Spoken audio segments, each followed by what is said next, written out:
and good evening. Myself, Dr. Abhimanyu Kumar Jha, and I welcome you on behalf of Tutronics. पहले मैं आप लोगों को कुछ चीजें बताना चाहूंगा ट्यूट्रॉनिक्स के बारे में। ट्यूट्रॉनिक्स अपने आप में नीट और आईआईटी जेई के कोचिंग में एक रिवॉल्यूशन है।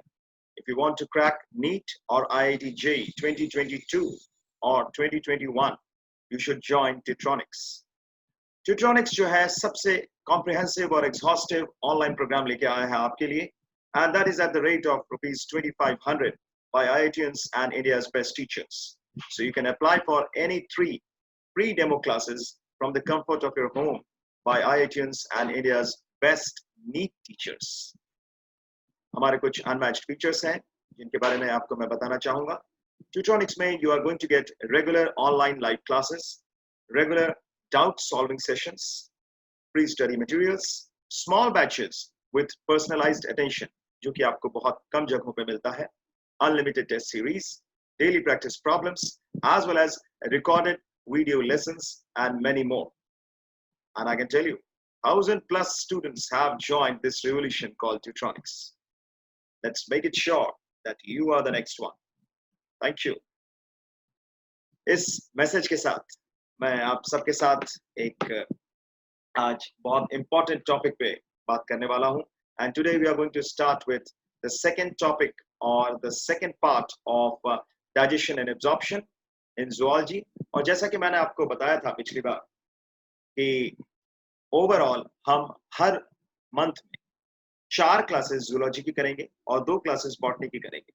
हमने शुरुआत की थी बॉटनी की क्लास से and we had started with principles of inheritance, that is genetics. और आज मैं आपको बताऊं कि हम जूलॉजी का सेकंड पार्ट करने जा रहे हैं क्योंकि जूलॉजी का पहला पार्ट यानी जो फर्स्ट क्लास थी जूलॉजी की, that was digestion and absorption part 1, we had already done previous week. तो आज हम इसका सेकंड पार्ट लेके आए हैं और मैं डॉक्टर अभिमन्यु कुमार झा आप सबका स्वागत करता हूं. I welcome you all for this nice session, for this very energetic and enthusiastic session which we are going to have today. And we are going to have this session in a very different way. आज आप काफी चीजें और नई समझेंगे और पिछली बार हमने अपनी स्टडी टंग तक लाके छोड़ी थी. आज हम वहीं से आगे चलेंगे. Today we are going to move forward from the tongue. We had studied a lot about different other aspects as well और आज हम उसके आगे चलेंगे. So we are going to move forward and you are with me, that is Dr. Abhimanyu Kumar Jha, and let's start zoology, digestion and absorption part 2. I hope you all are ready. तैयार हैं आप लोग? चलिए बहुत बढ़िया. So let's start with zoology and let me share the very important thing with you, and that is going to be a great thing today because we are going to have a very important aspect today. But before that, I would like to tell you a few things that it's going to be really great that we are going to have certain important things which we are going to see in the exams also. So वो सारी चीजें जो exams में आएंगी वो सब भी मैं आपको बताऊंगा और जो भी चीजें एग्जाम में आती हैं वो सारी चीजें I will mark in asterisk. So you can see that these questions are going to be very important and you can mark them accordingly in your notebooks. चलिए शुरू करते हैं second part, digestion and absorption. चलिए बहुत बढ़िया. कुछ चीजें जो मैं आपको बताना चाहूंगा, कुछ एक छोटा सा मैं चाहूंगा कि मैं आपको अपना परिचय भी दे दूं, and I would like to introduce myself so that you can understand the things in a better way. You can see that myself, Dr. Abhimanyu Kumar Jha, I am PhD in medical biochemistry. Just one moment, students. Yes. So I would like to tell you something about myself. Myself, Dr. Abhimanyu Kumar Jha, I am PhD in medical biochemistry, and I'm having an experience of more than 17 years of coaching the students for medical entrance examinations like All India PMT as well as NEET. And the NEET was started 5 years back, but before that it was All India PMT as well as the state PMTs. I've created more than 700 medicos with many in top 20 ranks, and I have worked in topmost organizations like Akash, Brilliant Tutors Private Limited, Target, Takshila, and South Oasis for NEET UG, and Doc Tutorials for NEET PG. Right now, I'm also teaching many medical and dental students from various countries. So with this, I would like to move ahead, and I would like to start with the session that is digestion and absorption part 2. So let me share the screen with you, और एक बार पहले मैं आपके साथ screen share कर दूं और उसके बाद आप देख सकते हैं हम चलते हैं आगे। डाइजेशन एंड एब्जॉर्प्शन का ये पार्ट 2 है और इसी के साथ हम आगे चलें। चलिए बहुत बढ़िया। So let me start this thing with you, and you can see that it's going to be really great. And here you can see we are going to talk about tongue as well as the other aspects also. So let me tell you one important thing that, when we talk about tongue, it's a very important aspect here. But I think there is some problem with this PDF file. Let's start with this, and here we are. Okay, so let me start with this, and okay, there was some technical issue, but it's fine now. Okay, so here let me start with digestion and absorption. और digestion and absorption में मैं आपको बच्चों बता दूं कि digestion and absorption में अगर आपको पिछली क्लास का ध्यान हो तो हम पिछली क्लास में tongue तक पहुंच चुके थे। We had reached up to tongue, that is ये जो जीभ है, और इस जीभ के आगे हम चलेंगे, लेकिन जीभ के बारे में भी कुछ चीजें बतानी बाकी थी। तो देखिए हमारे टंग में there are different areas for different tastes. जैसे हमारे टंग में एक स्वीट टेस्ट के लिए जो एरिया है वो कौन सा है? वो है हमारे टंग का tip. Yeah, this is the tip of the tongue, and this is for sweet taste. Then the tip as well as the sides of the tongue, they are used for salty taste, and you can see that the sour as well as bitter tastes are also present on our tongue. और चार तरह के tastes हमारे tongue में present होते हैं बच्चों। एक है sweet यानी हमारे tip जो है हमारे tongue का, salt यानी salty taste के लिए tip और sides दोनों, then sour यानी खट्टे के लिए sides वाला एरिया, और बिटर के लिए जो बिल्कुल बेस वाला एरिया है हमारे टंग का, ये होता है। तो हमारा टंग अगर कोई आपसे पूछे कि कितने तरह के टेस्ट रिकॉग्नाइज करता है, तो ये सिर्फ चार तरह के टेस्ट से ही रिकॉग्नाइज करता है।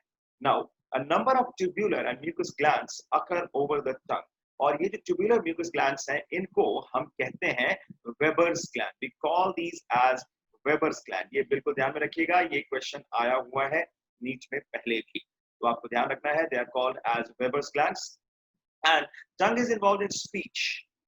सबसे पहला फंक्शन अगर कोई आपसे टंग का पूछे तो आप कहेंगे speech, the ability to speak.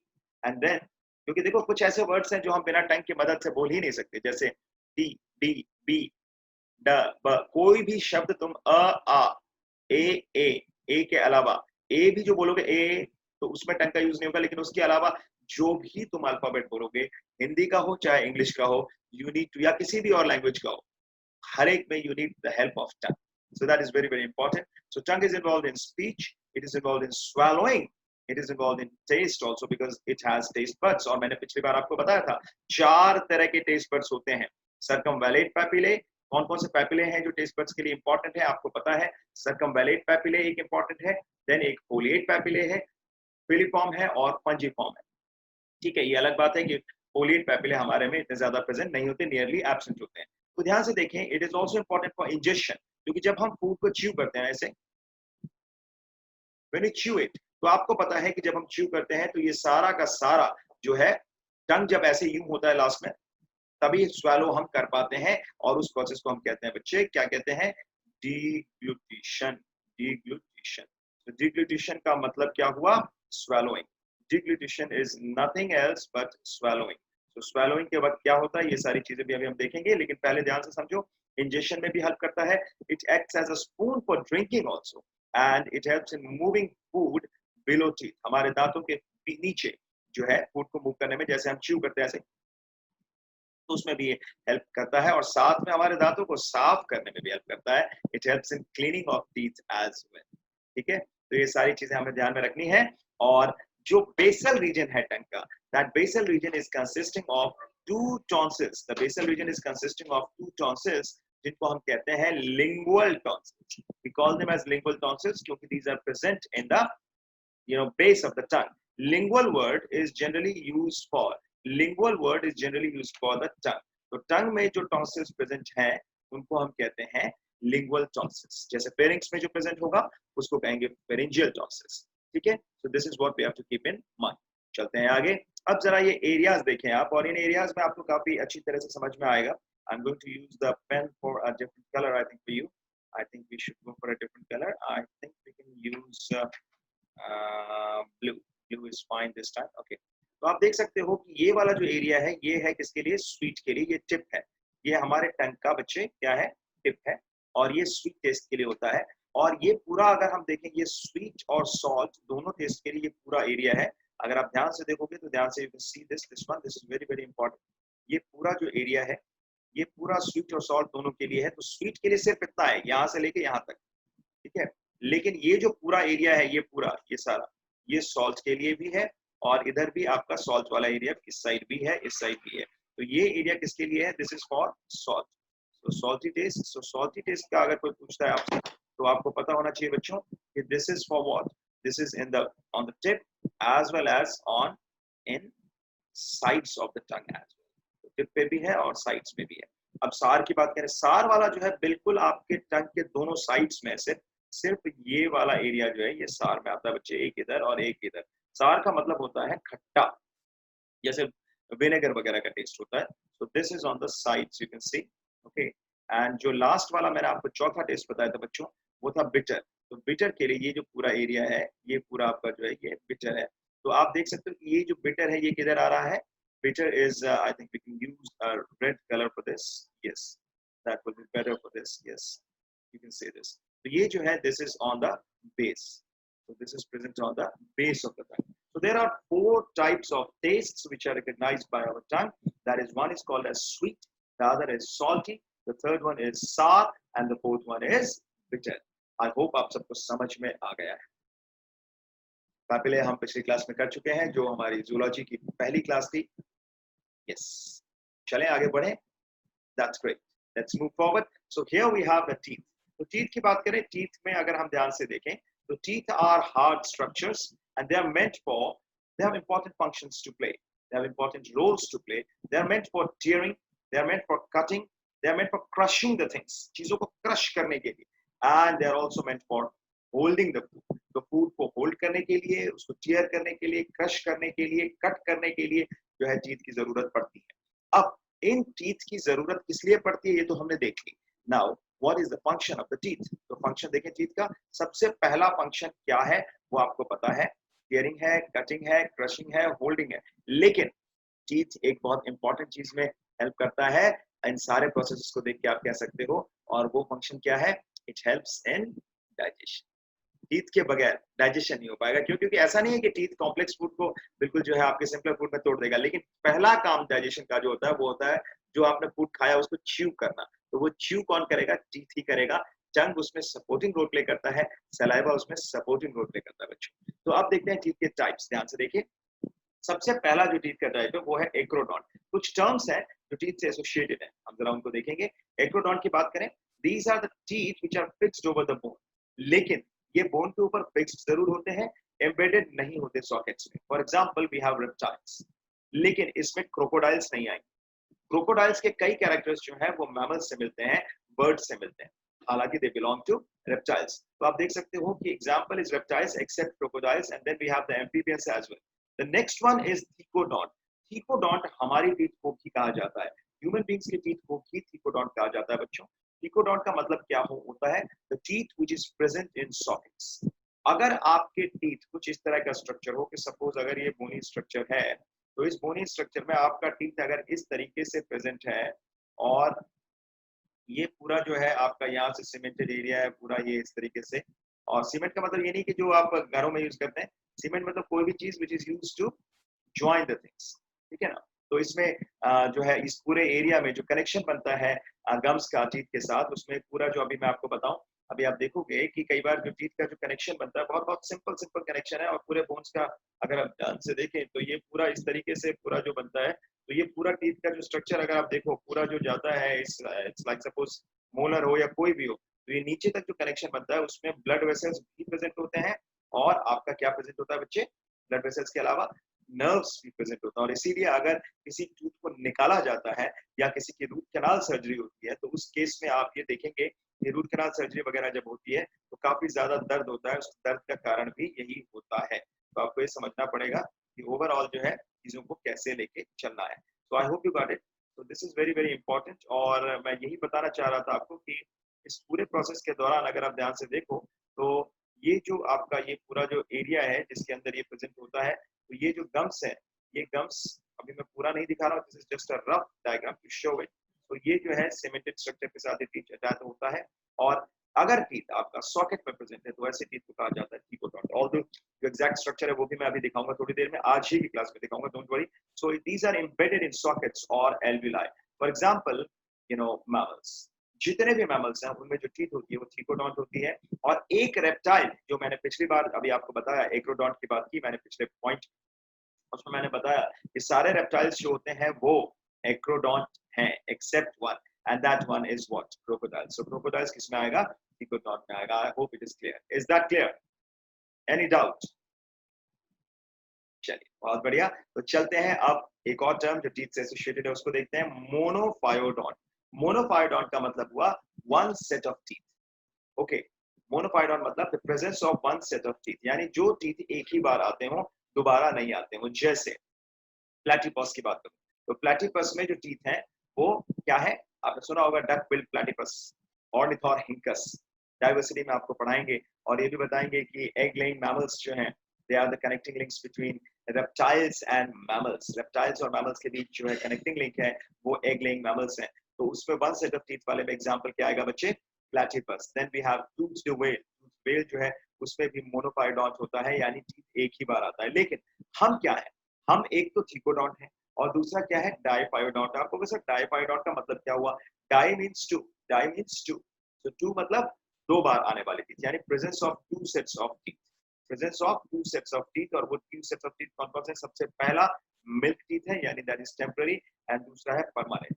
so milk teeth and permanent, okay, so milk teeth is the temporary teeth and permanent teeth is the teeth जो कि एक ही बार आएगा लेकिन मिल्क टीथ के जाने के बाद आएगा। यानी असल में जो टीथ आपके दो बार आ रहे हैं उनको हम कहते हैं डाइफायोडोंट। जैसे वो टीथ जो दो बार आ रहे हैं, जैसे कि जिसका मिल्क टीथ आया, और मिल्क टीथ के बाद आपने देखा होगा बच्चों के दांत जो होते हैं, कहते हैं ना तेरे दूध के दांत भी खट्टे नहीं हुए, तो वो जो दूध के दांत होते हैं यानी मिल्क टीथ, वो टूट जाते हैं और उसके बाद वही टीथ रिप्लेस होते हैं परमानेंट टीथ से। लेकिन हमारे सारे teeth, all our teeth are not diphyodont.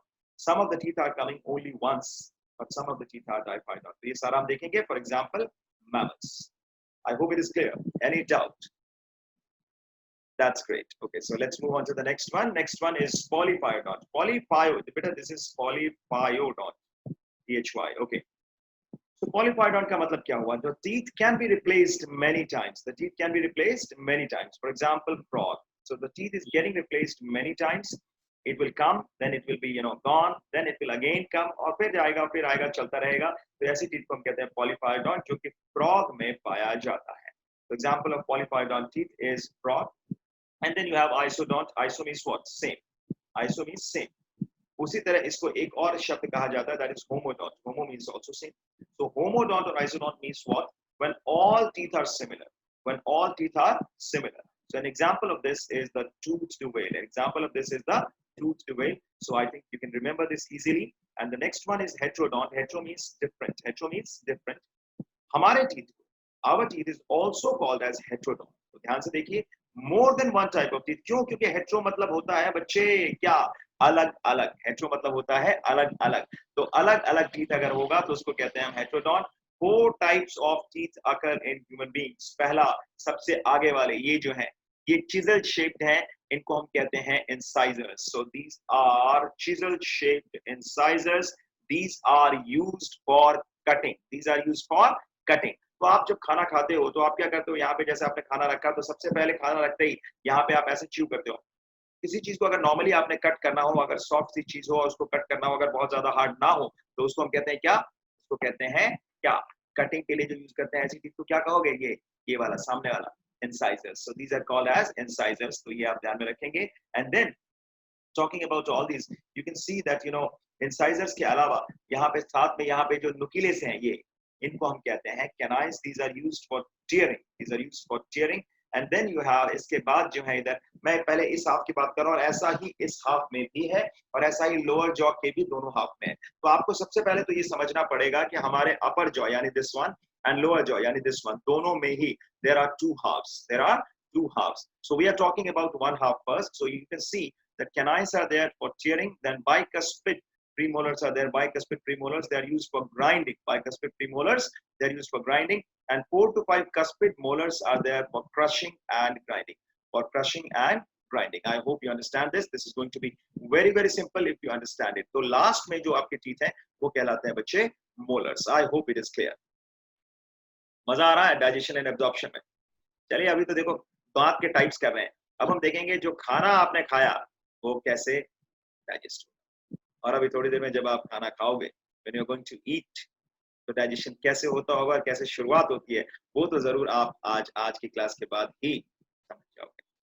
Okay, so next is pleurodont. So pleurodont क्या होते हैं? Pleurodont वो teeth हैं which are fixed by sides to lateral surfaces of jaw ridge. और ऐसा मिलता है किसमें? Reptiles में. जैसे कि अगर आप देखोगे ये जैसे साइड्स हैं, तो साइड से लेटरल सरफेस तक जाएंगे, ऐसे करके ऐसे करके ऐसे करके ऐसे. लेकिन this is not present in the socket. This is not present in the socket. अगर ये सॉकेट में होता तो हम कहते हैं थीकोडॉन्ट. क्या कहते हैं? Thecodont. Okay. Next is bunodont. Bunodont का मतलब होता है जैसे जो कस्प्स बने हैं ना टीथ में, दे आर वेरी लो. जैसे हमारे टीथ में देखो, the cusps are there and the cusps are very low. So for example, human beings. And then we come to lophodont. What is lophodont? हाथी के दांत देखें कभी? एलिफेंट के जो टीथ होते हैं, they are having transverse ridges. The teeth of elephant, they are having transverse ridges, and that's why they're called as lophodont. That's why they're called as lophodont. I hope you got it. Okay, चलिए अब next पे चलते हैं. जैसे अगर crescent shaped कस्प्स बने, बिल्कुल crescent जैसा, है ना, तो कैसा होगा? उसको कहते हैं सोलिनोडॉन्ट. सोलिनोडॉन्ट का एग्जांपल क्या है बच्चे? शीप. देखिए नीट में आमतौर पे बेसिस जो है वो एनसीईआरटी ही है, लेकिन एप्लीकेशन पार्ट आ जाता है कई बार. जैसे इस बार नीट 2022 के पेपर, सॉरी नीट 2020 के पेपर में, अभी इस बार आपने देखा नीट 2022 में तो शायद आप में से कुछ बच्चे बैठेंगे, और जो बच्चे अभी डाइजेशन एंड एब्जॉर्प्शन शुरू कर रहे हैं वो जरूर नीट 2022 में ही बैठेंगे. और भगवान की कृपा से God willing, I pray to God that all of you should succeed in this. लेकिन जो नीट 2020 का पेपर था इस बार का, उसमें एक क्वेश्चन आया था प्लास्टोक्विनोन वाला. That is not there in NCERT. तो जरूरी नहीं है कि सारे क्वेश्चन एनसीईआरटी से ही आए. Yes, the basis is NCERT, focus NCERT पे ही रहेगा, लेकिन मेजॉरिटी डायरेक्ट क्वेश्चंस हो सकते हैं उससे, लेकिन कुछ क्वेश्चंस उससे इनडायरेक्ट भी पूछे जाएंगे और कुछ क्वेश्चंस सिर्फ उसके एप्लीकेशन पार्ट पे भी पूछे जाएंगे. So there are several things which you have to understand. चलिए तो देखते हैं आगे. सोलिनोडॉन्ट जैसा कि मैंने बताया क्रिसेंट शेप्ड कस्प्स होंगे, फॉर एग्जांपल शीप. और एक और जो दांतों का नाम होता है, एक टर्म एसोसिएटेड है टीथ से, वो कहलाता है सीकोडॉन्ट, जिसमें कि कस्प्स आपके पॉइंटेड होते हैं. तो पॉइंटेड कस्प्स किसके लिए चाहिए? फ्लेश को टीयर करने के लिए, है ना, उसको क्रश करने के लिए. तो इसीलिए कस्प्स अगर पॉइंटेड हो, फॉर एग्जांपल कार्निवोर्स, तो both premolars and molars are called cheek और पोस्टीरियर टीथ. तो दोनों ही, अगर आप देखो ये जो टीथ है, प्रीमोलर भी इधर आता है और मोलर भी इधर आता है, इसीलिए इनको हम एंटीरियर टीथ नहीं कहते, सामने की तरफ नहीं है, पीछे की तरफ है. तो that's why these are called as. और ये हमारा कौन सा एरिया है? चीक का. तो ये चीक वाले एरिया में है, या इनको कहा जाता है posterior teeth. I hope you got it. Clear है? चलें आगे. ओके, चलिए बहुत बढ़िया. So here we are, let's talk about the tooth. और अब मैं आपको बताता हूँ टूथ के पार्ट्स क्या होते हैं और स्ट्रक्चर टूथ का, और कैसे वो अटैच्ड होता है गम्स के साथ. तो देखिए टूथ के 3 पार्ट्स होते हैं बच्चे. One is the crown. Crown is the exposed part. Crown is the exposed part. Followed by neck. Neck होता है second part, और neck is surrounded by gum. Neck is surrounded by gum, and root is also present. Root is embedded in socket. Root is embedded in socket. So here you can see this, that in human the incisors, canines and lower premolars have single roots. ध्यान से समझना, अभी बताऊंगा root क्या होता है.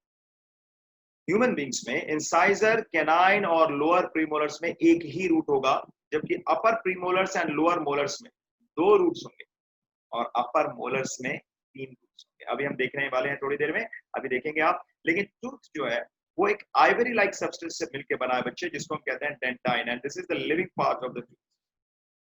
This is the living part of the tooth.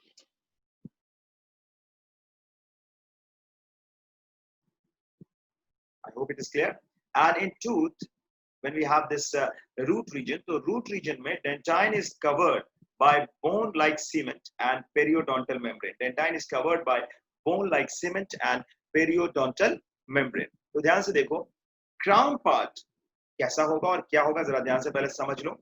ये तुम्हारा क्राउन पार्ट है। आप देखो कितना सुंदर सा डायग्राम लग रहा है जूट का, जरा ध्यान से देखें। This is your crown part, जो यहाँ से लेके यहाँ तक है। ध्यान से आपको दिख रहा है ये वाला पार्ट। तो this is the crown part. और ये जो क्राउन पार्ट है ना, ये बहुत ही अमेजिंग पार्ट है, क्योंकि ये आपके टीथ का सबसे वो हिस्सा है जो आपको दिखाई देता है। ठीक है।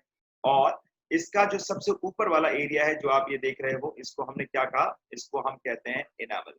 You can see this is called as enamel. Enamel is called as the hardest part of our body. ये लिख लेंगे आप लोग अपने नोटबुक्स में। जब आप मेरी क्लास में आते हैं तो आप जरूर नोटबुक लेके बैठा करें, ताकि इंपॉर्टेंट चीजें you can note it down. So hardest part of the body, of the body. Very very hard, and that's why ये enamel की मदद से ही हम हार्ड से हार्ड चीजों को भी क्रश कर पाते हैं। And this is made up of some cells which are called as amyloblasts.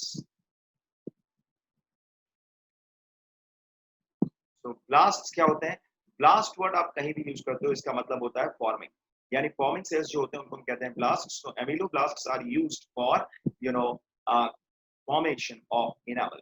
Now enamel के ठीक नीचे एक लिविंग सेल का लेयर है, ये वाला इसकी हम बात कर रहे हैं। तो ये कहलाता है डेंटाइन, DENTINE होगा बेटा, dentine. So this is called as dentine. So dentine is made up of the cells which are called as odontoblasts. ये याद रखना, ये आया हुआ है दोनों एग्जाम में कि कौन सा ओडोंटोब्लास्ट से बना है और कौन सा एमिलोब्लास्ट से बना है। तो ध्यान से देखो, इनामल में आपका क्या है बेटे, एमिलोब्लास्ट, और डेंटाइन में क्या है, ओडोंटोब्लास्ट। और आप देख सकते हो कि ओवरऑल अगर हम बात करें तो यू कैन सी दैट यहाँ पे जो आपका स्ट्रक्चर है, ये जो गम्स का, इस पोर्शन को हमने क्या कहा, जिंजाइवा। क्या कहा, जिंजाइवा। और अभी थोड़ी देर पहले मैंने आपको बताया था कि कोई भी टीथ हो, जब वो अटैच्ड होता है आपके रूट से, आपके गम्स से, तो उसकी जो अटैचमेंट होती है उसमें ब्लड वेसल्स भी होंगे, नर्व्स भी होंगे, और आप वही देखने वाले हो। क्राउन के बाद पहले देख लो ध्यान से कि कौन सा एरिया है। इस एरिया को हम कहते हैं, सिर्फ इतने पोर्शन को हमने क्या कहा, नेक। और नेक के नीचे ये पूरा का पूरा एरिया, इसी को हम कहते हैं बच्चे root. This is your root. I hope you got it. ठीक है। अब ध्यान से देखो, इसमें ये तुम्हारा हो गया, सबसे पहले इनामल हो गया, डेंटाइन हो गया। क्लियर है? पहले ध्यान से देख लो। If you are able to get it, if you are able to understand it, that is going to be very important. This is enamel, this is dentine, and this is gingiva. This is the crown, this is the neck, and the last part or the lowermost part is called as the root. तो यहाँ पे ध्यान से देखेंगे कि ये पूरा जो स्ट्रक्चर है इसको हम कहते हैं पल्प चैम्बर। और यहाँ पे आप देख सकते हो, यहाँ पे आपके ब्लड वेसल्स भी हैं और नर्व्स भी हैं। ब्लड वेसल्स भी हैं और नर्व्स भी हैं। तो ध्यान से देखें, the blood vessels are also there, nerves are also there, and here you can see that this is going to be attached like this, and this particular area is called as cementum. Cementum क्या करता है, इसको जोड़ता है। cementum क्या करता है, इसको जोड़ता है, इसको अटैच करता है। और सीमेंट का काम क्या होता है घर में, सीमेंट की मदद से आप क्या करते हो, ईंटों को जोड़ते हो, बिल्डिंग की कई चीजों को जोड़ते हो। तो यहाँ पे रूट्स के साथ टीथ को जोड़ने का काम जो एरिया करेगा उसको हम कहते हैं सीमेंटम। और ये आपका जो बोन अटैच्ड है यहाँ पे जॉ के साथ, वो कहलाएगा अंदर जॉ बोन। लेकिन आप देख सकते हो कि इस पूरे रूट वाले एरिया में, देखो मैं आपको जो बता रहा था रूट्स कितने हैं, देखो एक तो रूट ये हुआ, एक रूट ये हुआ, यानी कि कितने रूट्स हैं इसमें, 2 रूट्स हैं। हमने कहा किसी किसी टीथ में 3 रूट्स भी हो सकते हैं, किसी किसी में 1 भी हो सकता है। अब ध्यान से, अब रूट्स का कॉन्सेप्ट आपको समझ में आ गया होगा। तो ध्यान से देखो, ये जो तुम्हें दिख रहे हैं बच्चे, ये जो रेड कलर का दिख रहा है, ये क्या है, ब्लड वेसल्स है। और ब्लड वेसल्स के साथ साथ इस पल्प चैम्बर में, ये पूरा पल्प चैम्बर है बच्चा, ये पूरा, ये जो दिख रहा है तुम्हें, ये सारा, ठीक है। इस पल्प चैम्बर में you can see that blood vessels are also there. और देखो ब्लू कलर के जो आपको दिखाएं, ये क्या है, नर्व्स। तो नर्व्स भी हैं, ब्लड वेसल्स भी हैं। और इसीलिए मैंने आपको बताया था बच्चों कि जब रूट कैनाल सर्जरी होती है किसी की, या रूट कैनाल थेरेपी जिसको हम RCT कहते हैं, कई बार आपने सुना होगा, फैमिली में किसी न किसी का जरूर हुआ होगा, या आपने किसी न किसी रिलेटिव का सुना होगा। तो RCT is root canal therapy. तो जब ये रूट कैनाल सर्जरी की जाती है तो उसमें दर्द बहुत होता है। उसका रीजन क्या है कि जैसे दांत को निकाला जाता है, तो कभी भी, या कोई नॉर्मल भी, अगर मान लो कोई छोटा सा ऑपरेशन भी अगर होती है दांत के, तो उसमें आप देखोगे कि ये पूरा का पूरा पेन बहुत होता है, क्योंकि ब्लड वेसल्स भी डैमेज होते हैं और नर्व्स भी डैमेज होते हैं। इस वजह से इतना पेन रहता है। और इसीलिए ये जब सर्जरी की जाती है तो आमतौर पे लोकल एनेस्थीसिया दिया जाता है, ताकि यहाँ का एरिया पूरा जो है बिल्कुल पेन का सेंसेशन वहां पे महसूस ना हो। ठीक है, एनेस्थीसिया मतलब कि वहां पे सेंसेशन जो है रोक देना, सेंसेशन को स्टॉप कर देना, ताकि कोई सेंसेशन पेन का ना आए। तब तक, जब तक ये सर्जरी होती है तब तक पता नहीं चलता पेन का इतना। लेकिन जब सर्जरी के बाद कुछ घंटों बाद या कुछ समय बाद जब एनेस्थीसिया का असर खत्म होता है तो दर्द का एहसास होने लगता है। I hope you got it. Any doubt? ठीक है, तो यही है हमारा टूथ बच्चे, और इसी की मैं बात कर रहा था। आप जरा ध्यान से देखें, हमने आपको बताया कि ह्यूमन बींग्स में इंसाइजर्स हैं, कैनाइंस हैं, लोअर प्रीमोलर्स हैं, इन तीनों का सिंगल रूट है। अपर प्रीमोलर्स एंड लोअर मोलर्स में 2 रूट्स हैं, जबकि अपर मोलर में 3 रूट्स हैं। अपर molar is having 3 roots. I hope you got it. Is it clear? Great. So tooth is mainly made up of, as I told you, ivory-like substance which we call as dentine. And अभी मैंने आपको बताया dentine is made up of odontoblasts. तो root region में जो dentine है, it is covered by bone-like cement and periodontal membrane, जो कि हमने अभी देखा। तो चलते हैं अब आगे, और आप देख सकते हो कि crown part में dentine जो है, it is covered by enamel. And that's why I told you that it is the hardest part of our body. अभी मैं लिखवा चुका हूँ जब हमने डायग्राम देखा अभी, and it is white in color and it is shining. तो जो दांतों की चमक आती है वो इनामल की वजह से आती है। And internally tooth has a pulp cavity, जिस pulp cavity में connective tissue भी है, यानी blood vessels भी होंगे, nerves भी होंगे, जैसे कि मैंने अभी आपको बताया, जिसको हमने pulp chamber कहा। So tooth has a pulp cavity with connective tissue, nerve fibers, lymph as well as blood vessels. So I hope you got it. And on the outside it contains odontoblasts, यानी dentine producing with protoplasmic outgrowths which are present in canaliculi of dentine. तो ये protoplasmic outgrowth जो है ये आपको दिखती है canaliculi of dentine में. So this is what you have to keep in mind. Any doubt? Well done. चलिए बहुत बढ़िया. ये diagram I hope it is clear. Very very important है. देखो इस diagram को बिल्कुल ऐसे समझ लो कि बिल्कुल दिमाग में फिट हो जाए चीजें. I hope it is clear. Crown, root, neck. अब आपका जैसे पल्प चैम्बर है या पल्प कैविटी है, वो क्या है? इनामल क्या है? Hardest part of the body, ठीक है। और इनामल किन सेल से बना है? देखो ध्यान से, सब लिखा हुआ है मैंने तुम्हारे लिए। Ameloblast, I have written it all, but then you have to focus. Focus बहुत जरूरी है बच्चों, अगर कामयाबी चाहिए तो फोकस बहुत जरूरी है। Ameloblast, these are the cells which are forming the enamel, and odontoblasts, these are the cells which are forming the what? Dentine. These are the cells which are forming the dentine. I hope you got it. Is it clear? That's great. चलिए चलते हैं अब आगे। अब आप देख सकते हो इसी डायग्राम में आपने देखा कि नैरो पल्प कैनाल है जो कि प्रेजेंट है कहाँ? बेस पे। और enamel is secreted by cells of ectodermal origin. ये ध्यान में रखना है, मैं मार्क कर दे रहा हूँ एस्टेरिस्क से। This has come once in the all India PMT exam. आप ध्यान से देखेंगे, इनामल जो है ये सिक्रीट होता है by cells of ectodermal origin. नाम मैं पहले ही बता चुका हूँ आपको, they are called as ameloblasts and these are lost during eruption. These are lost during eruption. Is it clear? Great. Now it is highly crystallized, translucent, calcified apatite. Calcified apatite मतलब जिसकी वजह से उसकी हार्डनेस होगी, और आपके bone की hardness भी तो कैल्शियम फॉस्फेट की वजह से ही तो होती है। So it is having about 1% matrix. तो अगर एग्जाम में आ जाए कि मैट्रिक्स कितना होगा इनामल के अंदर, तो वो लगभग 1% ही होगा मेरे डियर स्टूडेंट्स। चलिए बहुत बढ़िया। And dentine is yellowish mixture of hydroapatite, fluoroapatite, ठीक है, यानी इसमें क्लोरीन भी होगा, a little calcium carbonate। अब कैल्शियम कार्बोनेट प्रेजेंट है तो पक्की पक्की बात हो गई कि हार्ड होगा ही होगा।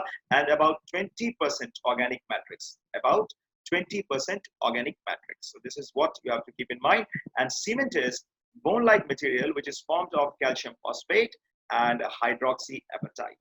Cement is what? The bone-like material which is formed of calcium phosphate and hydroxyapatite. I hope you got it. I hope there is no problem regarding this. That's great. चलिए एक क्लास में आप लोगों के लिए MCQs की भी लेके आऊंगा, लेकिन थोड़े से टॉपिक्स हम कर लें, और उसके बाद एक एमसीक्यूज की बिल्कुल ऐसी क्लास लेके आऊंगा जैसे नीट में जो प्रीवियस ईयर एमसीक्यूज आए हैं, यानी प्रीवियस ईयर के जो पेपर्स हैं उनमें जो मल्टीपल चॉइस क्वेश्चंस आए हैं उनको भी मैं आप तक जरूर लेके आऊंगा। चलिए बहुत बढ़िया, अब चलते हैं आगे। ह्यूमन टीथ को क्या कहा जाता है? अब देखो टीथ के से रिलेटेड जितने भी टर्म्स थे मैं आपको बता चुका हूं। आपको पता है ह्यूमन टीथ सॉकेट में प्रेजेंट है, इसलिए क्या कहलाएंगे? थीकोडॉन। ह्यूमन टीथ अलग अलग तरह के हैं, इंसाइजर्स हैं, कैनाइंस हैं, है ना जी, और क्या है? प्रीमोलर्स हैं, है ना, और क्या है? मोलर्स हैं। तो इसीलिए क्या कहेंगे इनको? अलग अलग हैं तो हेटेरोडॉन्ट। अगर एक जैसे होते तो क्या कहते?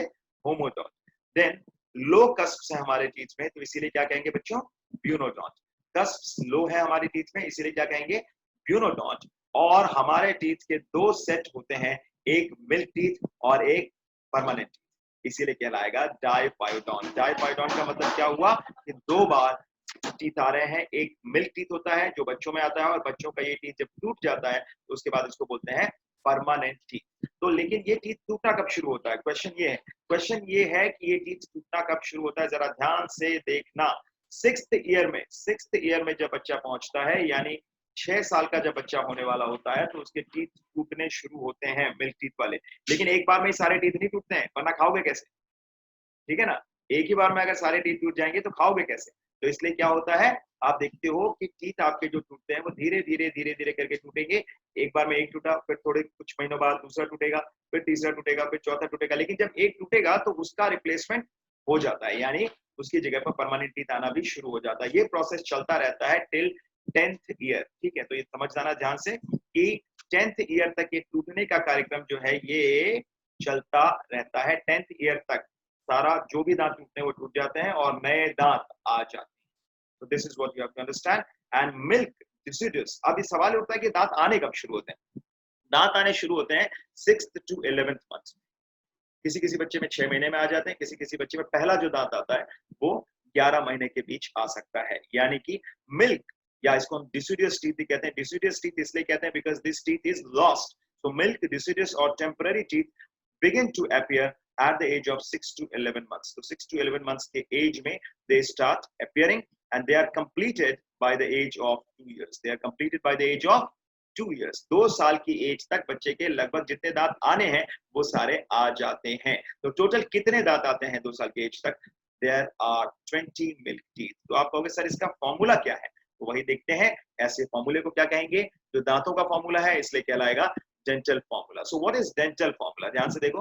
This is the number of teeth present in one half of upper jaw divided by number of teeth present in one half of lower jaw. आप कोई भी हाफ ले सकते हो, ये वाला भी, ये वाला भी, ये वाला भी, ये वाला भी, any one half. लेकिन ये ध्यान में रखो कि number of teeth जो upper jaw के एक हाफ में present हैं divided by the number of teeth which are present in one half of lower jaw, that is called as dental formula. तो अगर मैं आपको कहूँ dental formula लिखिए एक चाइल्ड का, तो डेंटल फॉर्मूला एक चाइल्ड का क्या होगा? जरा ध्यान से देखेंगे। बहुत ही सिंपल है। डेंटल फॉर्मूला एक चाइल्ड का होता है 2102 अपॉन 2102। अब ये अंडरस्टूड है कि ये ऊपर भी इंटू 2 होगा और नीचे भी इंटू 2 होगा। आप कहोगे सर ये इंटू 2 क्यों किया? क्योंकि ये रिप्रेजेंट कर रहा है, ऊपर वाला क्या रिप्रेजेंट कर रहा है? जरा ध्यान से देखो इस चीज को। This is going to be very simple अगर आपको समझ में आ गया तो ये क्या रिप्रेजेंट कर रहा है? This is representing one half of upper jaw and this is representing one half of lower jaw. लेकिन हाफ्स तो दो हैं, अपर हाफ में भी दो है। मान लो ये एक हाफ है तो एक हाफ ये भी तो है, और ये हाफ है तो दूसरा हाफ ये भी तो है। So there are two halves, तो दोनों में इंटू 2 होगा।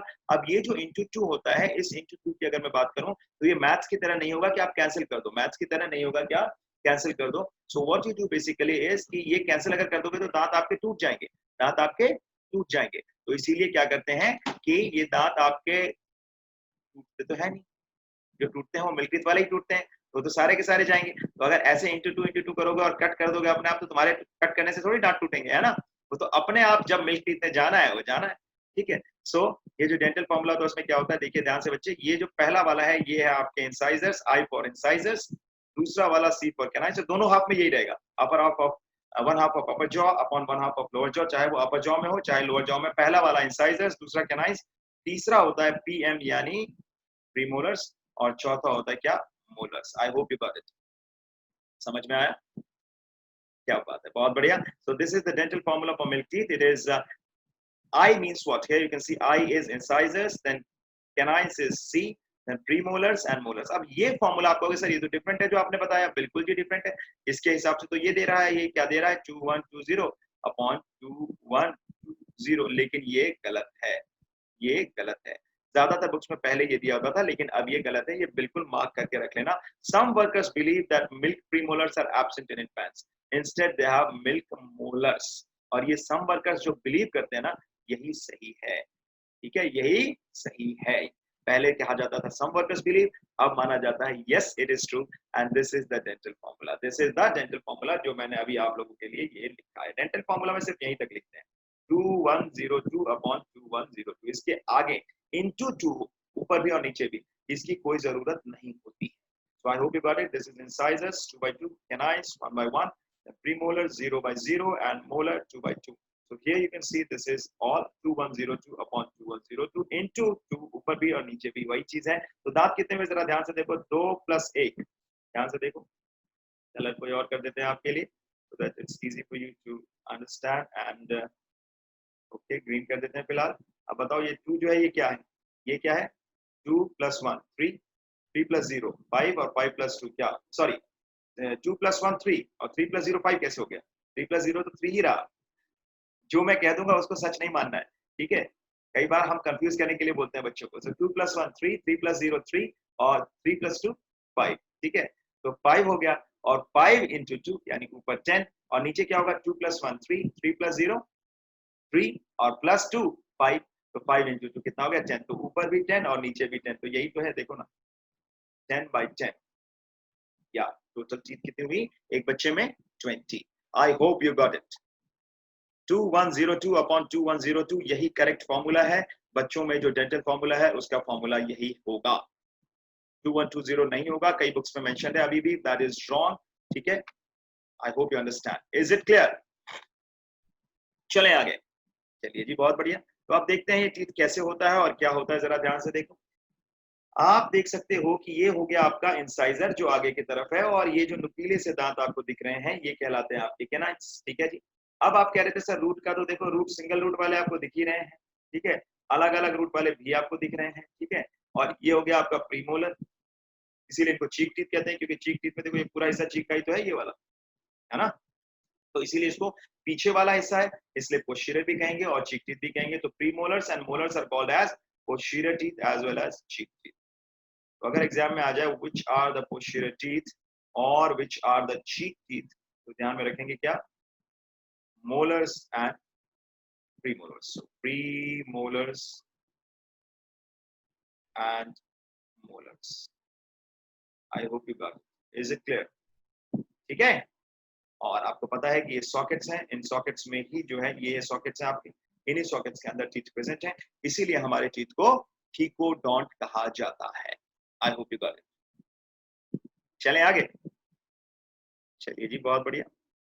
तो परमानेंट टीथ कब अपीयर होने शुरू होते हैं इसका मैं आपको पहले ही ब्यौरा दे चुका हूं। परमानेंट टीथ कब अपीयर शुरू होने होंगे? जब मिल्क टीथ टूटने शुरू होंगे, और मैंने आपको बताया था मिल्क टीथ टूटने शुरू होते हैं 6th ईयर के एंड में, यानी कि इस एज में 6 to 12 इयर्स हम लिख सकते हैं। 10 इयर्स के आसपास लगभग सारे परमानेंट टीथ जो हैं वो आ जाते हैं।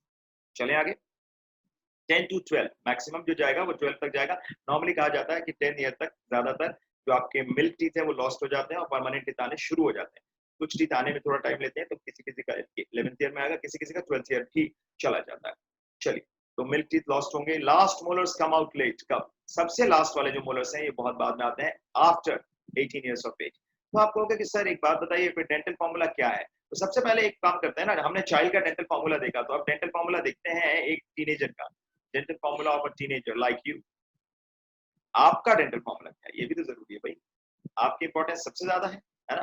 तो क्या है डेंटल फॉर्मूला? देखिए 2 1 2 2 अपॉन 2 1 2 2 इंटू 2 ऊपर भी और इंटू 2 नीचे भी। ध्यान से देखेंगे इसको, ये बहुत बहुत जरूरी है। इंटू 2 ऊपर भी और इंटू 2 नीचे भी। तो ये तो अंडरस्टूड है, लेकिन डेंटल फॉर्मूला कहाँ तक होगा? तो डेंटल फॉर्मूला आपको मैंने बता रखा है कि डेंटल फॉर्मूला सिर्फ यहाँ तक होगा, यानी सिर्फ ये पोर्शन आएगा डेंटल फॉर्मूला में, ये अंडरस्टूड है। इंटू 2 अपॉन 2, क्योंकि 1/2 of upper jaw upon 1/2 of lower jaw की बात हो रही है। तो यहाँ पे देखेंगे 2 क्या है आपको पता ही है, इंसाइजर्स है। 1 क्या है आपको पता ही है क्या है, कैनाइन्स है। 2 क्या है यहाँ पे आपको पता ही है क्या है, प्रीमोलर्स है। और लास्ट 2 क्या है, ये मोलर्स है।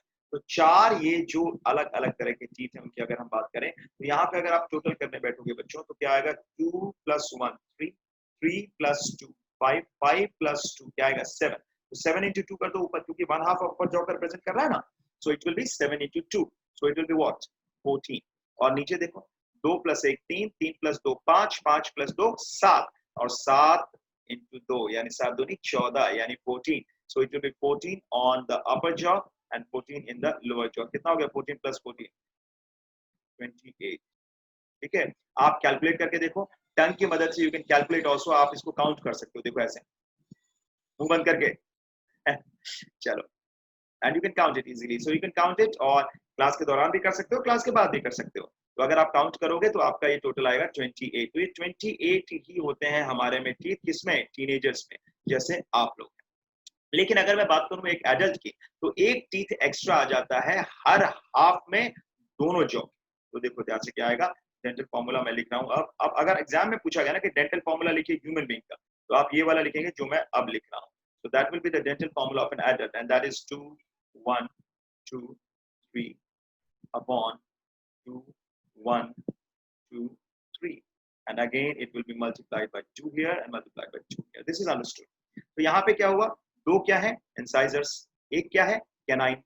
दो क्या है? Premolar. और last 3 क्या है? Molar. So it will be 2 plus 1, 3, 3 plus 2, 5, and 5 plus 3, 8. So 8 into 2 ऊपर यानी कितना हुआ बच्चा? 16. और दूसरा क्या है? नीचे भी क्या हुआ देखो, 2 plus 1, 3, 3 2 5 और 5 3 8 और 8 2 16. तो 16 ऊपर और 16 नीचे. तो टोटल कितना है? 16 plus 16 कितना हुआ बेटे? 32.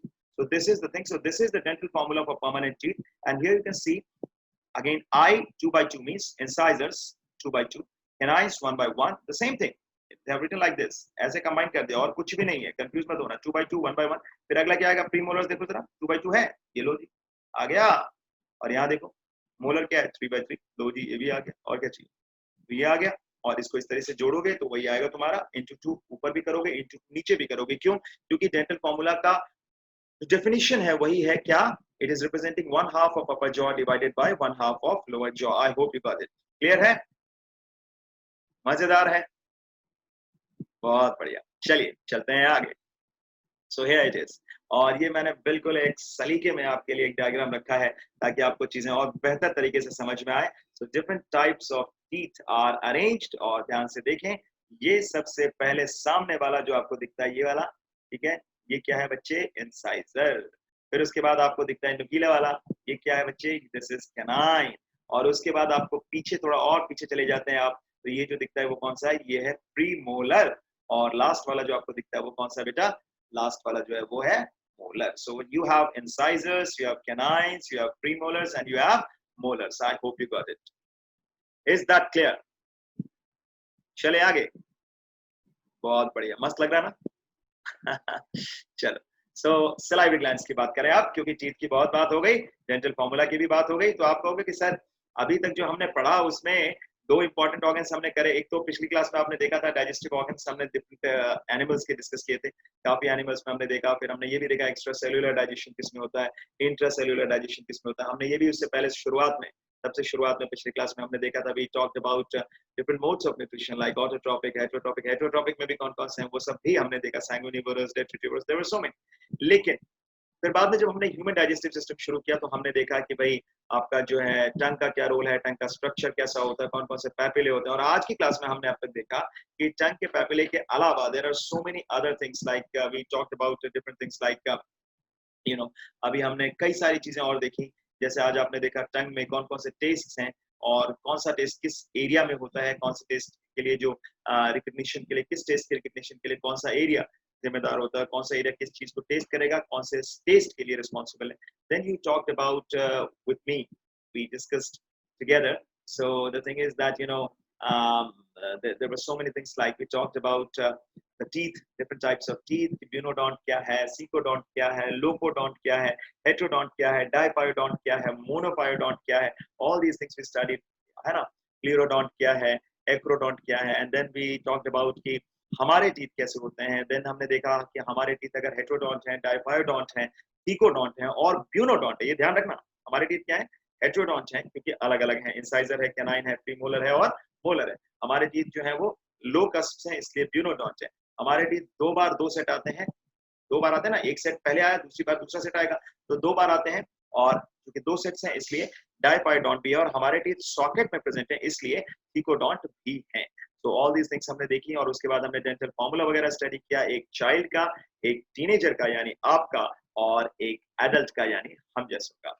ठीक है, लेकिन कई बार ये जो लास्ट टीथ जो आपने अभी देखा उसकी भी मैं एक बार बात करना चाहूंगा आपके साथ। ये जो लास्ट टीथ आपने देखा जिसके हमने डेंटल फॉर्मूला का, यहाँ पे मैं एक बार फिर से लिख दे रहा हूँ। अगर हम डेंटल फॉर्मूला की बात करें, हमने जो ये लिखा ना 2 1 2 3 अपॉन 2 1 2 3, और ऊपर भी हमने लिखा इंटू 2 और नीचे भी हमने लिखा इंटू 2। तो ये तो अंडरस्टूड है, इसको छोड़ो फिलहाल, इसको समझो। ये one half of upper jaw है, ये one half of lower jaw है। तो ये जो लास्ट मोलर है जो आप में, ध्यान से देखो, लास्ट मोलर आप में नहीं था, आप में 2 है, टीनेजर में 2 है, लेकिन एडल्ट में 3 हो जा रहा है, एडल्ट में 3 हो जा रहा है, ठीक है ना। तो ये जो लास्ट मोलर है, इस लास्ट मोलर को कहा जाता है बच्चों विजडम टूथ।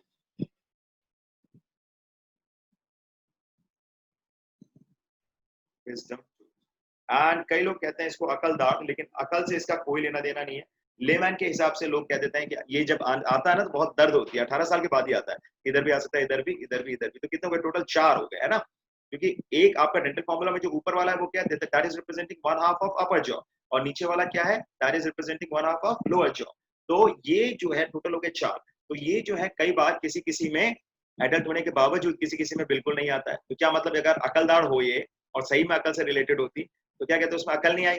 किसी किसी में एक ही आए तो क्वार्टर अकल आई, 4 का 1 कितना हुआ क्वार्टर, 2 ही आए तो आधी अकल आई, 4 आई तो पूरी अकल आ गई। ऐसा कुछ भी नहीं होता। It has nothing to do with wisdom और इंटेलिजेंस, ठीक है। और ये जो है अब एक वेस्टिजियल ऑर्गन बन चुका है, this has become a vestigial organ. आपको सर वेस्टिजियल ऑर्गन क्या होता है, ध्यान से समझना।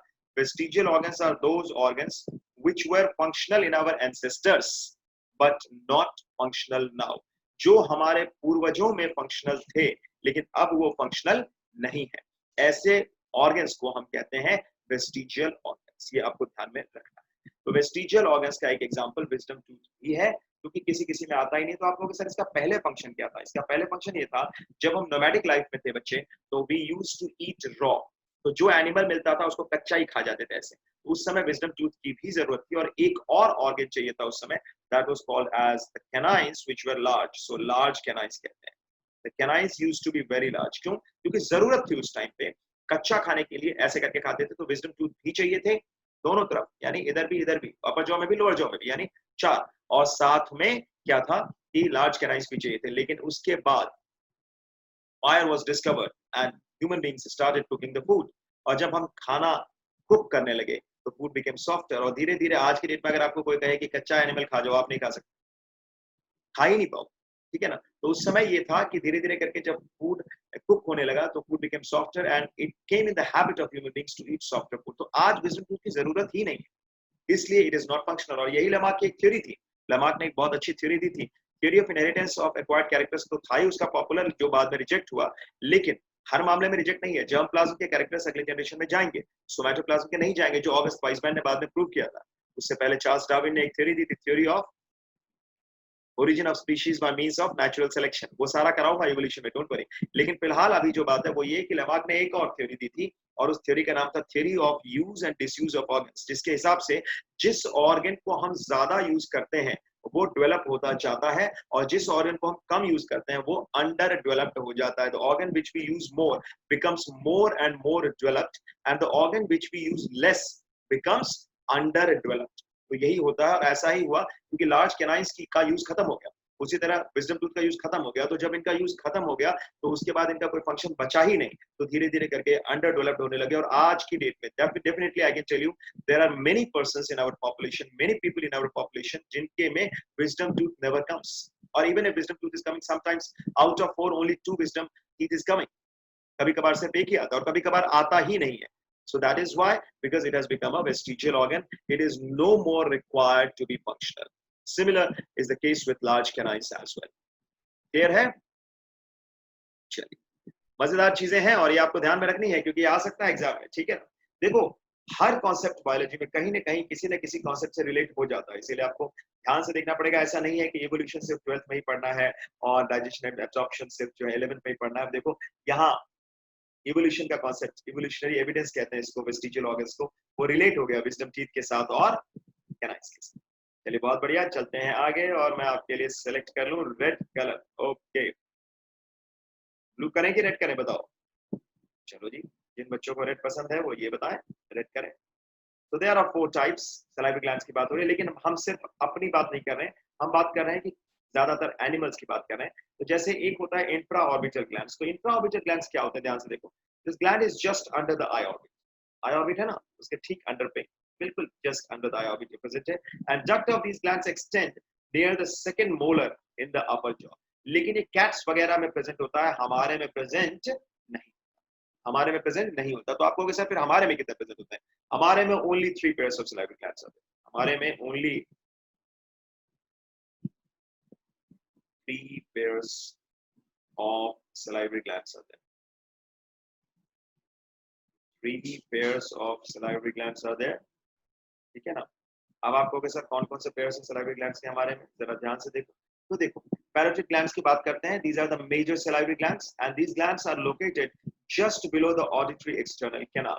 तो आप देख सकते हो कि ये आपका auditory external canal है ना, बिल्कुल ठीक इसके नीचे यहाँ पे लोकेटेड है, ठीक है ना। तो आप देखोगे इसके कैनाल को हम कहते हैं पैरोटिड और इसका जो डक्ट है, ठीक है ना, वो बहुत इंपॉर्टेंट है। ध्यान से देखिए, स्टेंसन ने उसको डिस्कवर किया था और इसीलिए इसके डक्ट को या कैनाल को हम स्टेंसन्स डक्ट भी कहते हैं या स्टेंसन कैनाल भी कहते हैं। और ये कैनाल खुलता कहाँ पे है? This opens in the upper jaw. आप कहोगे सर कहाँ पे? तो बक्कल एरिया है ना, बक्कल एरिया, बक्कल कैविटी और वेस्टिब्यूल। वेस्टिब्यूल मतलब ये जो ओपन स्पेस है, ठीक है ना, बिटवीन गम्स एंड टीथ, ठीक है, मतलब between the cheek and the gums, between the cheek and the gums, ठीक है ना। तो ये कहलाएगा क्या? द बक्कल वेस्टिब्यूल में ये खुलेगा। आई होप यू गॉट इट। कभी कभार ये जो ग्लैंड्स हैं ये वायरस से इन्फेक्ट हो जाते हैं और जब ये वायरस से इन्फेक्ट हो जाते हैं तो ये जो ग्लैंड्स हैं आपके पैरोटिड ग्लैंड्स यहाँ पे काफी ये इनमें स्वेलिंग आ जाती है। This glands swell up. तो जब ये स्वेल कर जाते हैं, इनमें स्वेलिंग आ जाती है, तो that leads to a disease which is called as mumps. आपने सुना होगा, that leads to a disease which is called as mumps. So anytime these glands become infected with viruses in humans, this disease is called mumps, and because of that, the gland swells up. तो इसी वजह से उस gland में, ये जो glands है ना हमारे पैरोटिड ग्लैंड्स, इनमें कई बार स्वेलिंग आ जाती है बच्चों, और ये डिजीज जो है ये कहलाती है मम्प्स। क्लियर है? अगली क्लास से मैं सोच रहा हूँ आप लोगों को कुछ होमवर्क दिया करो। मजा आ रहा है क्लास में, आप लोगों को काफी अच्छा भी लग रहा होगा, लेकिन मैं चाह रहा हूँ कि अगली क्लास से आप लोग कुछ होमवर्क करना भी शुरू करें, क्योंकि जब होमवर्क करोगे तो और ज्यादा कॉन्फिडेंस आएगा। That is going to be very exciting, isn't it? Okay, चलिए बहुत बढ़िया, अब चलते हैं आगे। Shall we proceed forward? बहुत बढ़िया। तो देखो बच्चों, ध्यान से इसको समझना। अगर हम बात करें इसकी, तो ये आपका जो पैरोटिड सलाइवरी ग्लैंड है, अगर आप ध्यान से देखो ये पूरा, सो this is parotid salivary gland and here you can सी ये जो आपका है ये पैरोटिड डक्ट है। इसी डक्ट को हम कहते हैं Stenson's duct, because this was discovered by Stenson. So this is called as Stenson's duct या स्टेंसन्स कैनाल, स्टेंसन्स डक्ट या स्टेंसन्स canal. So here you can see this, and this duct is called as sublingual duct. This duct is called as sublingual duct. Sublingual duct का मतलब क्या हुआ? देखो, lingual मतलब होता है बेटा टंग. So this is the tongue. और इस टंग के नीचे जो होगा उसको क्या कहेंगे? सबलिंगुअल। देखो, तुमसे जो सुपीरियर होता है, मान लो तुम कहीं पे जॉब करते हो, या तुमसे जो तुम्हारा जो सीनियर होता है उसको क्या कहते हैं? सुपर या सुपीरियर। और जो तुम्हारा जूनियर होता है या जो तुम्हारे अंडर काम करता है या जिसके तुम बॉस होते हो, तो उसको कहते हैं क्या? सबऑर्डिनेट। तो सबऑर्डिनेट का मतलब क्या है? कि जो आपका जूनियर है, जो आपका जूनियर है, तो उसकी बात हम करते हैं। जैसे कोई जूनियर है, जैसे कोई सीनियर है, तो सीनियर को हम कहते हैं क्या? Senior is called as what? Super. Super means superior, and junior को क्या कहते हैं? सबऑर्डिनेट। सबऑर्डिनेट मतलब जूनियर। तो ये सारी चीजें हम ध्यान में रखेंगे और इन्हीं चीजों को लेके हमें समझना है। तो ध्यान से देखते हैं, जरा ध्यान से देखें इस चीज को। तो सबलिंगुअल डक्ट का मतलब क्या हुआ? टंग के ठीक नीचे, टंग के ठीक नीचे, ठीक है। तो उसको हम कहते हैं सबलिंगुअल, मतलब just below the tongue. So this is called as sublingual duct. And जिन बच्चों को नहीं समझ में आया, मैं फिर से रिपीट कर दे रहा हूं, यहाँ पे ध्यान से समझिए कि पैरोटिड डक्ट आपने देखा, उसको हम कहते हैं स्टेंसन्स डक्ट। पैरोटिड ठीक हमारे कान के नीचे होता है यहाँ पे। और आप देख सकते हो कि दूसरा वाला जो डक्ट है वो दूसरे वाले ग्लैंड का होगा, क्योंकि 3 पेयर्स ऑफ सलाइवरी ग्लैंड्स जो हमारे हैं वो कौन कौन से हैं? जरा पहले ध्यान से, पहले ग्लैंड्स का नाम समझ लो बच्चे। पैरोटिड सलाइवरी ग्लैंड, ठीक है, पैरोटिड सलाइवरी ग्लैंड। दूसरा है सबलिंगुअल सलाइवरी ग्लैंड, ठीक है। और तीसरा क्या है? तीसरा है submandibular salivary gland. I hope you got it. तो 3 है, पैरोटिड है, दूसरा है सबलिंगुअल और तीसरा है submandibular. I hope you got it. Clear है? बहुत बढ़िया। तो ये हम ध्यान में रखेंगे, पैरोटिड सलाइवरी ग्लैंड है, सबलिंगुअल सलाइवरी ग्लैंड है और सबमैंडिबुलर सलाइवरी ग्लैंड है। This is what you have to keep in mind. तो देखें, पैरोटिड सलाइवरी ग्लैंड के डक्ट को हमने क्या कहा? पैरोटिड डक्ट या स्टेंसन्स डक्ट, जो कि आपने यहाँ देखा, ये वाला जो है, ठीक है, कहाँ खुल रहा है? अपर जॉ में।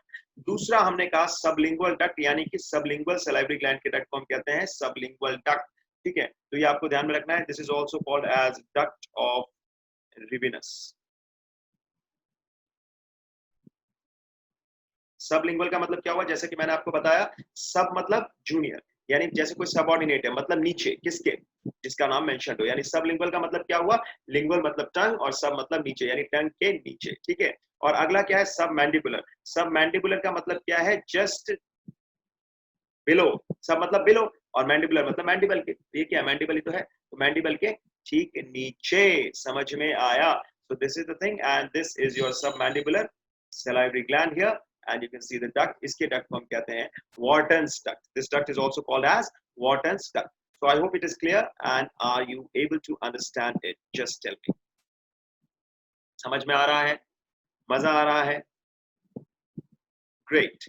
चलिए बहुत बढ़िया. So here we are and here you can see the submandibular glands. Submandibular glands are found at the upper and lower jaw. So their duct, the main salivary duct is called as Wharton's duct. तो देखो submandibular gland जिसकी मैं बात कर रहा था, इसके duct को हम कहते हैं बेटा Wharton's duct. क्या कहते हैं? Wharton's duct. And such ducts just open in the lower jaw behind the incisor teeth. Such ducts just open in the lower jaw behind the incisor teeth. Behind the incisor teeth. समझ में आया? कोई doubt?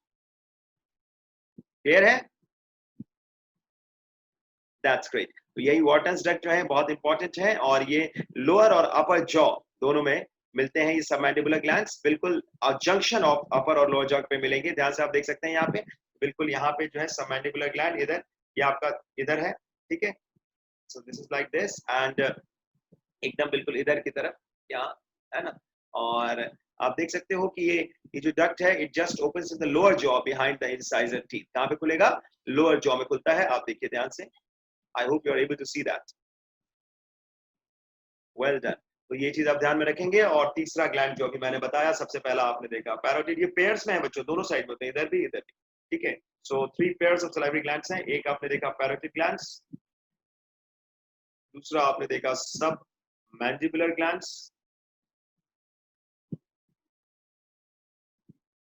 और तीसरा आपने देखा बच्चे जो आप अभी देखने जा रहे हो डिटेल में, सबलिंगुअल ग्लैंड्स, ठीक है ना, sublingual glands. I hope you got it. तो देखो ध्यान से, सबलिंगुअल मतलब क्या हुआ, सब मतलब नीचे और लिंगुअल मतलब टंग के। लिंगुअल वर्ड मैंने अभी आपको बताया था, लिंगुअल टॉन्सिल्स मतलब जो टंग में जो टॉन्सिल्स प्रेजेंट है उनको लिंगुअल टॉन्सिल्स कहते हैं। तो सबलिंगुअल ग्लैंड मतलब टंग के ठीक नीचे। So these are smallest salivary glands. These are smallest salivary glands. There are some glands in the lower jaw. There are some glands in the lower jaw. So most ducts derive from these glands. They are called as duct of Rivinus. या अभी मैंने लिखा था, ध्यान से अगर आप देखें, अगर आपने देखा होगा तो आपको समझ में आ गया होगा। देखिए ध्यान से, मैंने यहाँ लिखा हुआ है, This is called as the duct of Rivinus. या इसको हम Rivinus ducts भी कह देते हैं कई बार। So it's one and the same thing. There's no need to get confused.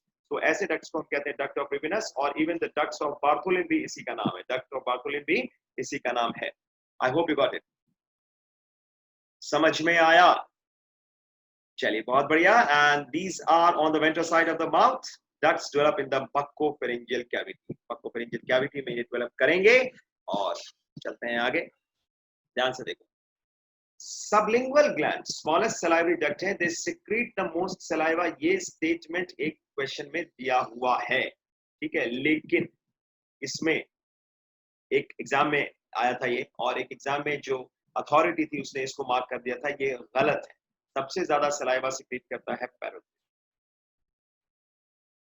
उसमें ऑप्शन पैरोटिड नहीं था, सबलिंगुअल और 2-3 और एंजाइम्स के नाम थे, सॉरी 2-3 और ग्लैंड्स के नाम थे, इसलिए ये दे दिया था। लेकिन अगर पैरोटिड दिया हो तो पैरोटिड सही होगा, तब ये गलत होगा, ये ध्यान में रखना।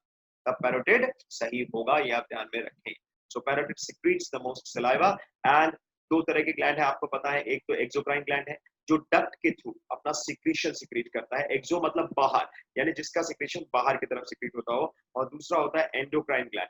एंडोक्राइन ग्लैंड का मतलब क्या होता है, वो ग्लैंड जो कि हार्मोन्स के थ्रू, यानी ऐसे सिक्रीशन सिक्रीट करता है जो डायरेक्टली ब्लड में रिलीज होते हैं और ब्लड से सीधे टारगेट ऑर्गन तक पहुंचते हैं। और इस ग्लैंड के सिक्रीशन को, ये ग्लैंड कहलाता है एंडोक्राइन ग्लैंड, और इस ग्लैंड के सिक्रीशन को बच्चों हम क्या कहते हैं, hormones. We call this as hormones. And hormones are the chemical messengers. जैसे थायरोक्सिन है, जैसे आपका पिट्यूटरी के हार्मोन्स हैं, ऑक्सीटोसिन है ना, वैसोप्रेसिन है, वगैरह वगैरह, देयर आर सो मेनी, ठीक है। लेकिन ये तो होगा एंडोक्राइन ग्लैंड्स। लेकिन वो ग्लैंड्स जो डक्ट के थ्रू अपना सिक्रेशन सिक्रीट करते हैं, जैसे यहाँ पे देखो हमारे स्किन में जब स्वेट काफी सिक्रीट होता है तो कौन से ग्लैंड्स इसके लिए रिस्पॉन्सिबल है? Sweat glands. कौन से ग्लैंड इसके लिए रिस्पॉन्सिबल है? Sweat glands. उसी तरह हमारे माउथ के अंदर, ध्यान से समझो, जो ग्लैंड्स हैं जिनकी हम अभी बात कर रहे थे, सलाइवरी ग्लैंड्स, तो ये सारे ग्लैंड्स जो हैं, चाहे वो सलाइवरी ग्लैंड्स हो, चाहे वो आपके जो है स्वेट ग्लैंड्स हो, they release their secretion through the ducts and these glands are called as exocrine glands. Even हमारे स्किन के अंदर एक और ग्लैंड होता है जो सीबम सिक्रीट करता है या वैक्स सिक्रीट करता है,